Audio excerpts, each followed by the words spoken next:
bonjour, je me présente, Sébastien Bichon, handisportif, 49 ans. Alors pourquoi handisportif? Parce que je suis amputé tibial. Alors amputé tibial, pour ceux qui ne connaissent pas, c'est très simple, je vais vous montrer. Eh bien, ma jambe est sectionnée à ce niveau-là et j'ai une prothèse qui vient remplacer ma jambe. Voilà, il me reste mon genou. Donc voilà, c'est pourquoi amputé, parce qu'à l'âge de 4 ans, eh bien, j'ai fait une chute d'un tracteur à la ferme, je suis tombé devant une machine qui m'a coupé la jambe. Finalement, quand on a 4 ans, c'est quasiment comme si on était né avec, donc le corps s'habitue, on s'habitue bien, on grandit avec ça. En plus, par la suite, moi j'ai eu une scolarité normale, un cursus normal. Et peut-être pas toujours évident, surtout quand on est ado. Voilà, montrer sa prothèse, c'était pas mon truc, donc ça je l'ai pas trop montré. Voilà, j'étais pas à l'aise avec. C'est venu sur le tard, le fait que je sois à l'aise quand j'étais adulte. Donc voilà, c'est un long parcours. Quand je suis adulte, je suis venu au sport et ce qui m'a amené vraiment à faire du sport de manière intense, c'est en 94, quand j'ai travaillé à la Poste à La Grave, dans les Hautes-Alpes. J'ai décidé de rentrer sur Coulon, dans le Marais Poitevin, dans les Deux-Sèvres où j'habitais, rentrer à vélo. Donc j'ai fait ça, 3 jours et demi de vélo, 766 km, traverser la France en gros d'est en ouest, avec des magnifiques paysages. Donc j'ai adoré ça et je me suis dit que j'avais une bonne condition physique, pourquoi pas continuer à la maintenir et puis à se faire plaisir avec. Donc j'ai pris une première licence dans un club de cyclotouristes où là ça s'est très bien passé, et puis 1 an et demi ou 2 ans après, ils m'ont dit mais pourquoi tu n'essaierais pas handisport, parce que tu as un bon coup de pédale. Donc oui, ça me parlait, j'avais déjà vu des images handisport, ça m'inspirait, mais j'avais pas franchi le pas. Donc j'ai franchi le pas début 96. Rapidement j'ai eu de bons résultats, et puis quand on a de bons résultats, on s'entraîne encore plus parce qu'on est super motivé. Et dès la première année, j'ai décroché un titre de champion de France sur piste. Et puis voilà, là c'était parti. J'ai décroché ensuite des places, les sélections au niveau international. J'ai terminé 5e championnat du monde en 98, 5e sur route. L'année suivante, je deviens vice-champion d'Europe sur route en 99, donc en France. Et puis, summum de ma carrière sportive, c'était les Jeux de Sydney en 2000, où je décroche la médaille de bronze sur route. Après, j'ai encore eu de bons résultats, notamment au championnat d'Europe sur piste par équipe, où j'ai décroché une nouvelle médaille d'argent. C'était en 2001. En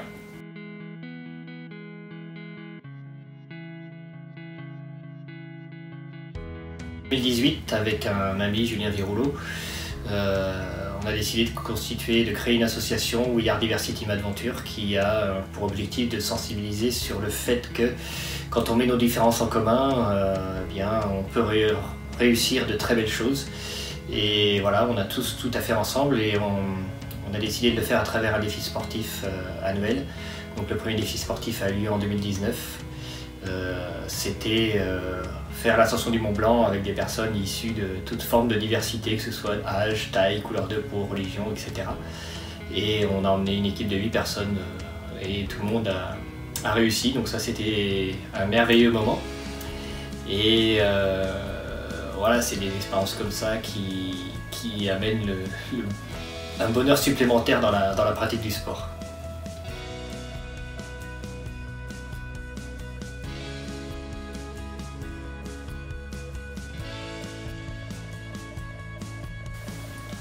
Alors l'ascension du Mont Blanc, je l'ai effectivement, comme je viens de le dire,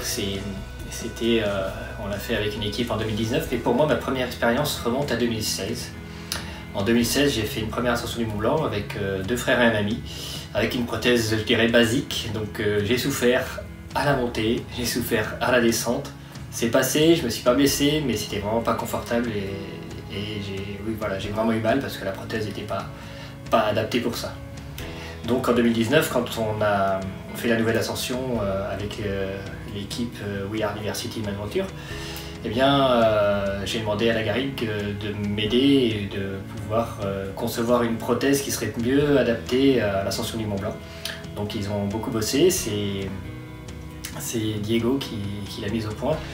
Une prothèse qui a demandé beaucoup d'heures de travail, mais au final c'est pour une belle réussite puisque j'ai pu faire l'ascension du Mont Blanc dans de très bonnes conditions, sans aucune douleur, donc c'était parfait pour moi. Après, il restait encore quelques points améliorés pour la descente où je souffre encore. Donc ça, c'est pas encore complètement réglé, mais par rapport à 2016, c'était vraiment un très beau progrès. Et puis, toutes ces expériences de sport de vélo, de Mont Blanc, ce que j'ai pu faire dans le sport, ça m'a amené à comprendre aussi que chaque détail dans une prothèse est vraiment très important.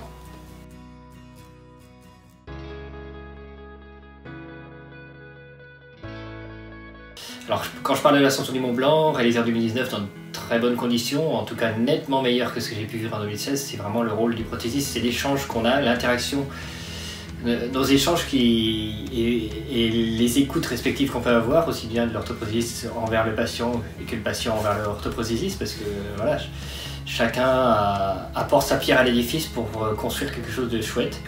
Et avec Diego, ça a bien matché. Mais ce qu'il y avait aussi dans cette préparation du Mont Blanc, parce que l'ascension du Mont Blanc ça se fait pas tout seul, il faut se préparer physiquement, et là où j'étais le plus à l'aise pour me préparer et arriver à un très bon niveau, c'était sur le vélo. Et là, pour le vélo, c'est Alison du groupe Lagari également qui m'a préparé une super prothèse en 2018. Ça a demandé beaucoup de travail, après un premier échec où on a repris tout à zéro et puis on a fini par réussir à faire une belle prothèse très fonctionnelle qui m'a permis de pouvoir faire du vélo sur de très longues durées et me préparer à faire l'ascension du Mont Blanc en 2019 dans de très bonnes conditions. Et cette prothèse de 2018, elle a demandé là aussi beaucoup de travail, une grande écoute, et là je peux remercier Alison qui a fait un très gros travail, un travail de passionné, et ça c'est très important.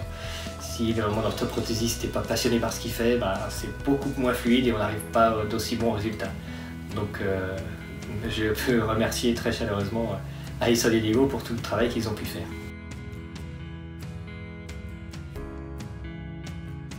Alors j'ai un défi sportif, un nouveau qui arrive, ce qui est pour le printemps prochain, mars-avril, en Bolivie, mars-avril 2021, on traversait l'altiplano bolivien, donc tous les hauts plateaux, à peu près 4000 mètres d'altitude. On va faire traverser à VTT, j'y vais avec un frère et un médecin, et on va de temps en temps poser le VTT pour aller faire des ascensions, notamment le Chachacomani à 6074 mètres. Et une fois qu'on est redescendu, on refait un cercle vélo pour rallier le Sarama où là à nouveau on pose les VTT pour aller faire l'ascension du sommet, point culminant de la Bolivie à 6542 mètres. Ensuite on reprend les VTT et au final on fait l'ascension de la Concagua à 6962 mètres, le point culminant des Amériques. Donc voilà, c'est un gros défi, et là encore il y a une prothèse, celle que je vous ai montrée tout à l'heure. La prothèse, c'est celle qui est encore en phase de test pour être hyper performante en montagne, et ça se présente très bien. La dernière randonnée de 6 heures a été plutôt positive. Il y a encore quelques petites retouches à faire, mais ça avance, c'est du travail, travail d'orfèvre je dirais, pour arriver à avoir la prothèse tip top. Et Alison fait un très gros travail là-dessus encore.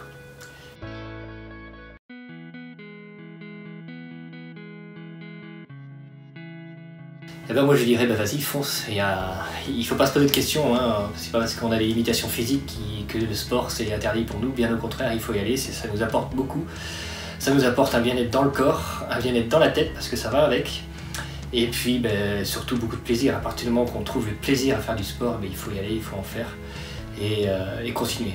Pour moi voilà, n'importe qui me demande ça, moi je dis oui, vas-y, le sport c'est génial.